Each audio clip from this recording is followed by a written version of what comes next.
Muy bien, entonces primero que todo quiero darle buenos días a los anfitriones de este evento que es tan importante, nada más y nada menos que la Semana Colombo-China, con lo cual estamos propiciando unos lazos bellísimos, ¿no? Entre Occidente y Oriente, específicamente entre Colombia y este bello país que es China, ¿no? Este país de países, entre otras cosas. Bueno, también agradecerle a la decana del programa de arquitectura de la Universidad del Atlántico por la invitación y muy grato estar acá pues compartiendo con el doctor Julián Rincón, ¿cierto? Y me alegra mucho también que el compañero Enrique Mesa sea parte de la coordinación académica de este evento. Con Enrique compartimos muchos proyectos en la Universidad del Atlántico en los tiempos en que él era rector. Hubo un crecimiento bastante importante en la universidad en esa época. Entonces yo voy a complementar un poco lo que propone acá el doctor Rincón y voy a hacer énfasis en una sola actividad, ¿no? Que obviamente está asociada a este fenómeno de la ciudad de los 15 minutos. Entonces, primero que todo, como repasar un poco los fundamentos de la ciudad y con esto complementamos al doctor Rincón. Entonces, básicamente el C15M o la ciudad de 15 minutos tiene que ver con vivir en una ciudad o por lo menos en un sector de la ciudad dentro del cual podamos realizar las actividades básicas, las actividades vitales en un lapso que en promedio tarde 15 minutos, ¿no?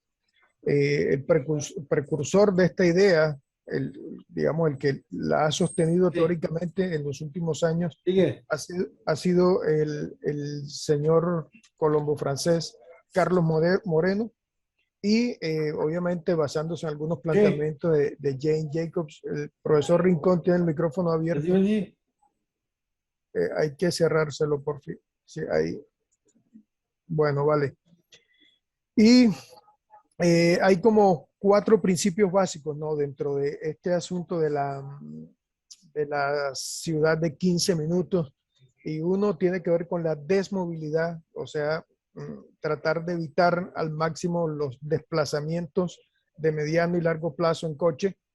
El otro es el concepto de cronourbanismo, bueno, y esto tiene varias betas también. Uno tiene que ver con que la ciudad debe estar al servicio de los humanos y no de los automóviles. Otra parte del cronourbanismo es una especie de relación entre el tiempo y el espacio y cómo podemos, digamos, ahorrar tiempo con base en una utilización eficiente de ciertos desplazamientos por espacios públicos, preferiblemente. Otro fundamento importante es el de cronotropía, ¿no? Es decir, que un mismo edificio o que un mismo espacio pueda servir para el desarrollo de distintas actividades. Es decir, que una escuela en el día pueda ser escuela, pero que el patio de esa escuela en la noche pueda convertirse en un jardín público. Esto tiene que ver un poco con la mixturización en los usos y con el cambio del uso en el suelo de acuerdo con los distintos momentos del día o incluso de la semana o incluso del año.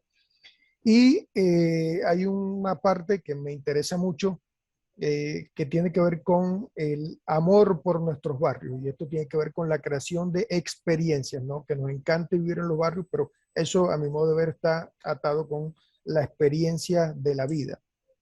Ahora bien, esto de las ciudades de 15 minutos eh, también tiene sus detractores. No vamos a decir ahora que es un concepto completamente refinado y llevado a su última expresión, un constructo, un concepto pues, que desde el punto de vista teórico se está nutriendo cada vez más, pero que también desde el punto de vista práctico, pues también está sufriendo algunas modificaciones dependiendo del contexto en el que se esté desarrollando. Ya sabemos que un contexto como el francés, digamos, donde pueden en ciertas partes trabajar mucho mejor con las ideas del orden y demás, muy diferente a un contexto como el de Buenos Aires, en el que también se están poniendo en práctica algunos principios del C15M, ¿verdad? Una ciudad de pronto un poco más entrópica, etcétera. Entonces, Gleiser, que es un estudioso también de las dinámicas urbanas, critica un poco este asunto de la C15M porque proponen claves, guetos o subdivisiones. Entonces, a él le interesa más bien la ciudad como una máquina, ¿no? Que todas las piezas interactúen y que, aunque los barrios funcionen eventualmente como archipiélagos, estén también conectados o interconectados de tal manera que el ciudadano pueda tener una experiencia de reconocimiento de toda la ciudad y no solo una experiencia de atención, de subatención o de concentración en partes específicas de la ciudad. De algún modo, esa idea de la fragmentación, digamos, lleva una serie de subdivisiones y puede llevar a que haya unas zonas más consolidadas para ricos, para pobres o para ciertas condiciones raciales. Ahora, ¿qué veo yo desde mi óptica con todo esto del C15M? Bueno, es una denominación primero muy a la francesa, ¿verdad?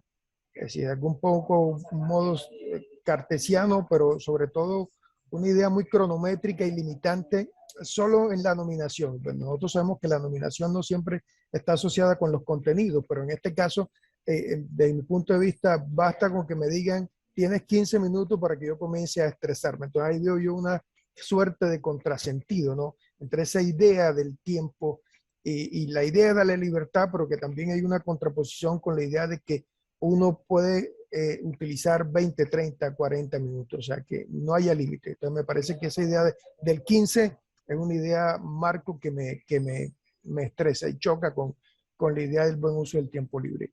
Pero también de fondo comienza a plantarse una idea como de que todos podamos entender la ciudad de la misma forma, pero que también entendamos la ciudad de esa condición utilitarista, funcionalista, ¿verdad?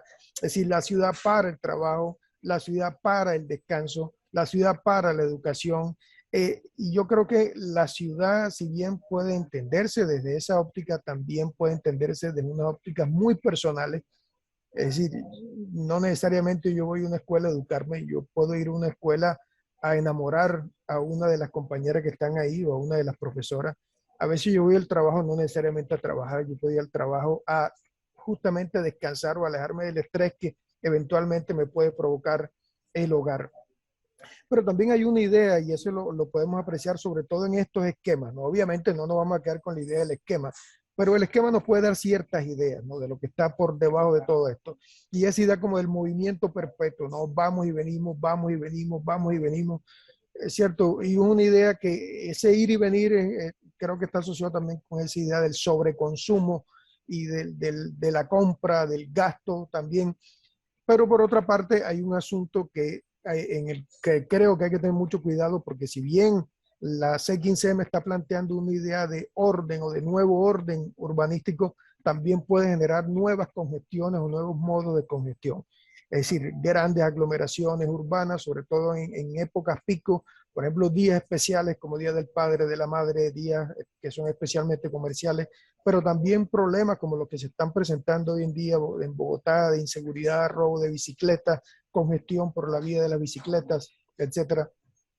Pero al mismo tiempo, volviendo otra vez a este gráfico, hay, creo yo, que tener mucho cuidado con todo este asunto del ciclo energético, porque si bien es cierto que al interior de los 15 y en las conexiones que se fraguan a través de los 15, hay una reducción, probablemente por la vía de la peatonalización, la senderización, etcétera.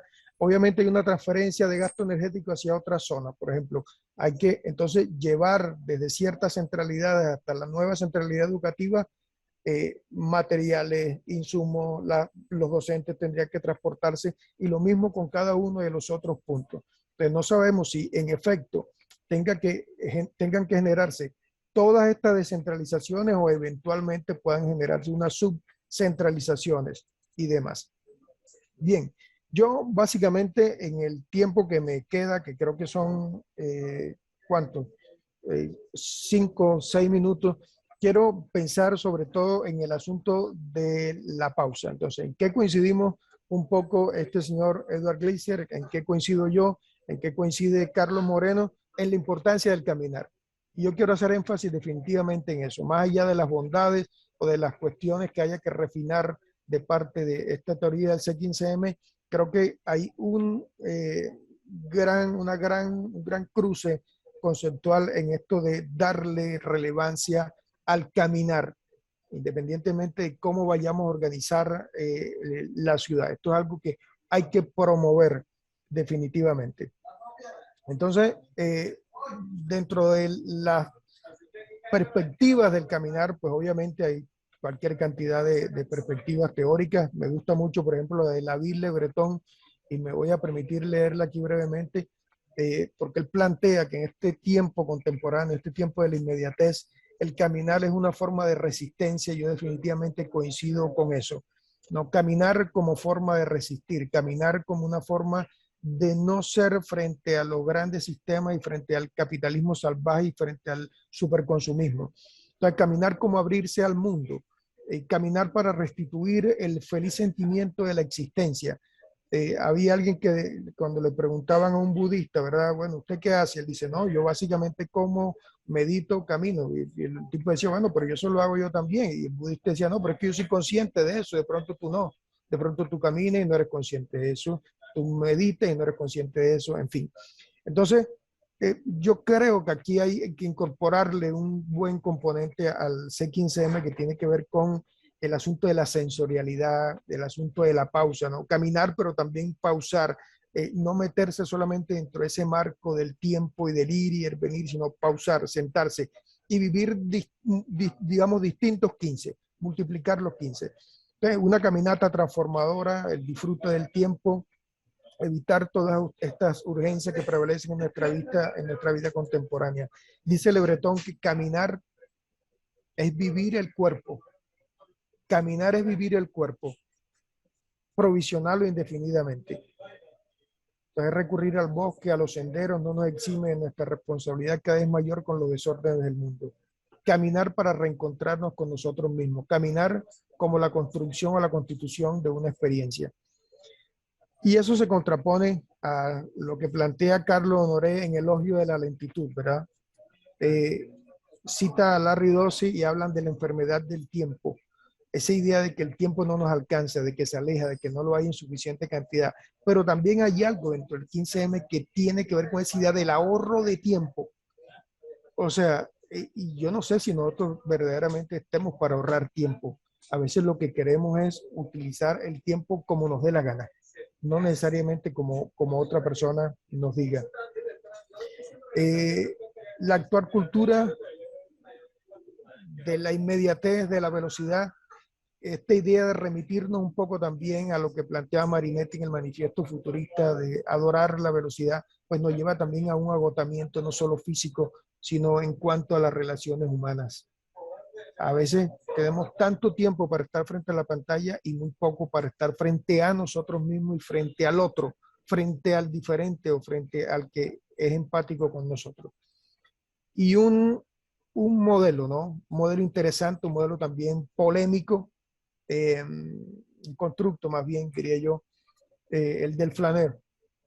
Excusan este buen francés mío, ¿no? Flaner, algo así, ya el profesor Rincón lo pronunciará mucho mejor que yo. Bien, entonces Baudelaire hablaba sobre este personaje, ¿no?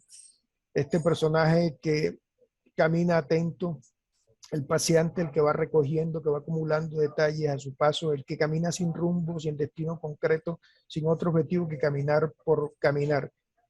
Pero nos han hablado mucho del caminante desde el punto de vista masculino, pero también están las caminantes, ¿no? Hay un libro bellísimo que habla sobre las caminantes que fueron mujeres que hicieron suyo el espacio público y transgredieron los límites de su época, ¿no? Un espacio que quizás hasta el siglo XVIII, principios del XIX, sobre todo cuando se estaban constituyendo los primeros andenes, por allá 19, estuvo muy reservado a los hombres. El libro aparece citado en un artículo que se llama El arte de caminar, de Esther Peña, y también lo recomiendo. Entonces, en medio de esa idea de hacer la pausa, de detenerse, ¿cierto? Yo pues quiero detenerme acá sencillamente. Quiero detenerme y lo que quiero ofrecerles pues son 2, 3 cuentos en el tiempo que me queda, probablemente 3 minutos, y voy a permitirme pues leer simplemente un poema aquí de Jorge Luis Borges que se llama Caminata, ¿no? Queda bien por el tema que estamos hablando, porque tenemos tanto tiempo para reflexionar sobre la importancia de la lentitud, pero no practicamos la lentitud. hablamos de las bondades de la pausa, pero no hablamos de la pausa. Y estamos hablando del caminar, pero yo aquí quiero proponer también la importancia de un caminar hacia nosotros mismos, ¿no? Un caminar hacia adentro, un caminar hacia nuestra interioridad. Olorosa como un mate curado, la noche acerca agrestes lejanías y despeja las calles que acompañan mi soledad, hechas de vago miedo y de largas líneas. La brisa trae corazonadas de campo, dulzura de las quintas, memoria de los álamos que harán temblar bajo rigideces de asfalto la detenida tierra viva, que oprime el peso de las casas. En vano la furtiva noche felina inquieta los balcones cerrados que en la tarde mostraron la notoria esperanza de las niñas. También está el silencio de los aguanes. En la cóncava sombra vierten un tiempo vasto y generoso los relojes de la medianoche magnífica, un tiempo caudaloso donde todo soñar haya cabida, tiempo de anchura de alma, distinto de los avaros términos que miden las tareas del día. Yo soy el único espectador de esta calle. Si dejara de verla, se moriría. Advierto un largo paredón erizado de una agresión de aristas y un farol amarillo que aventura su indecisión de luz. También advierto estrellas vacilantes, grandiosa y viva como el plumaje oscuro de un ángel cuyas alas tapan el día. La noche pierde las mediocres calles.